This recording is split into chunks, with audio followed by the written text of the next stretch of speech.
Next है कि which among the following countries is not a member of G7। तो paper में Spain जो था वो इसका राइट ऑप्शन बनता है। अब जरा बात करते हैं इस G7 की। G7 के कितने मेंबर्स हैं? टोटल 7 मेंबर्स हैं। अगर देखा जाए ग्रुप ऑफ 7, इनको हम क्या कहते हैं? इनको हम ग्रुप ऑफ 7 भी कहते हैं, ग्रुप ऑफ 7 भी कहते हैं। अब जब इसी ग्रुप ऑफ 7 की बात करते हैं तो इसके लिए मैं आपको एक ट्रिक बता देता हूं। क्या ट्रिक बताता हूं? देखो, ट्रिक इस तरह से आप अपनी मर्जी के बना सकते हो। यहां पे ये याद करो कि जब आपको क्या होती है, प्यास लगती है, या तो आप पानी पीते हो, लेकिन अब आप पानी नहीं पीते, आप क्या पियोगे? जूस पियोगे। क्यों जूस पियोगे? इस वजह से क्योंकि आपके साथ आपका गुड फ्रेंड बैठा है, आपके साथ आपकी क्या बैठी है? गर्लफ्रेंड बैठी है। गर्लफ्रेंड समझ लो, याद करने का तरीका है। नो डाउट इसमें मैं आपको ये नहीं कह रहा कि मतलब आपकी दिल आजारी हो रही है, नहीं, मतलब ये है कि आप याद करो GF से या तो गुड फ्रेंड याद करो या गर्लफ्रेंड याद कर लो। तो जूस एक लफ्ज याद कर लो, जूस, JUICE, जूस। जूस के बाद क्या याद रखना है आपने? GF से मुराद गर्लफ्रेंड याद करो या गुड फ्रेंड।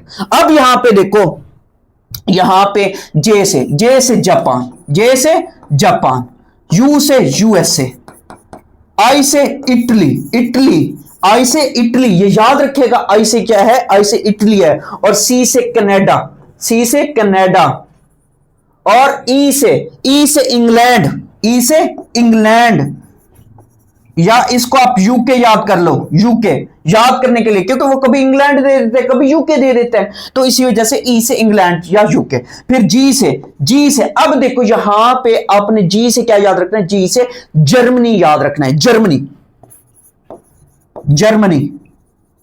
और एफ से फ्रांस। तो ये 7 मुल्क जो हैं वो ग्रुप ऑफ 7 कहलाते हैं। फिर इसमें जब रशिया इंक्लूड होता है तो वो G8 कहलाते हैं, वो ग्रुप ऑफ 8 मेंबर्स कहलाते हैं। अब यहां पे फिर याद रखिएगा कि असल में ये जो G7 है, G7 जब ये बना था, ये कहां बना था? ये वाशिंगटन डीसी में बना था। उस टाइम वाशिंगटन डीसी में ये बैठ के इसको क्या करते हैं? इसकी बुनियाद रखते हैं। अब फिर याद रखिएगा कि इसी ग्रुप ऑफ 7 में यूरोपियन यूनियन को भी एज अ मेंबर तो नहीं कह सकते, क्योंकि यूरोपियन यूनियन में बहुत सारे मेंबर्स हैं, वो ऑलरेडी ऑर्गेनाइजेशन है। अगर वो ये क्वेश्चन पूछे कि कौन सी ऑर्गेनाइजेशन जो ग्रुप ऑफ 7 का हिस्सा है, तो वो यूरोपियन यूनियन है। यूरोपियन यूनियन क्या है? यूरोपियन यूनियन जो है G7 का पार्ट समझ लें, या मेंबर भी कह सकता है किसी हद तक।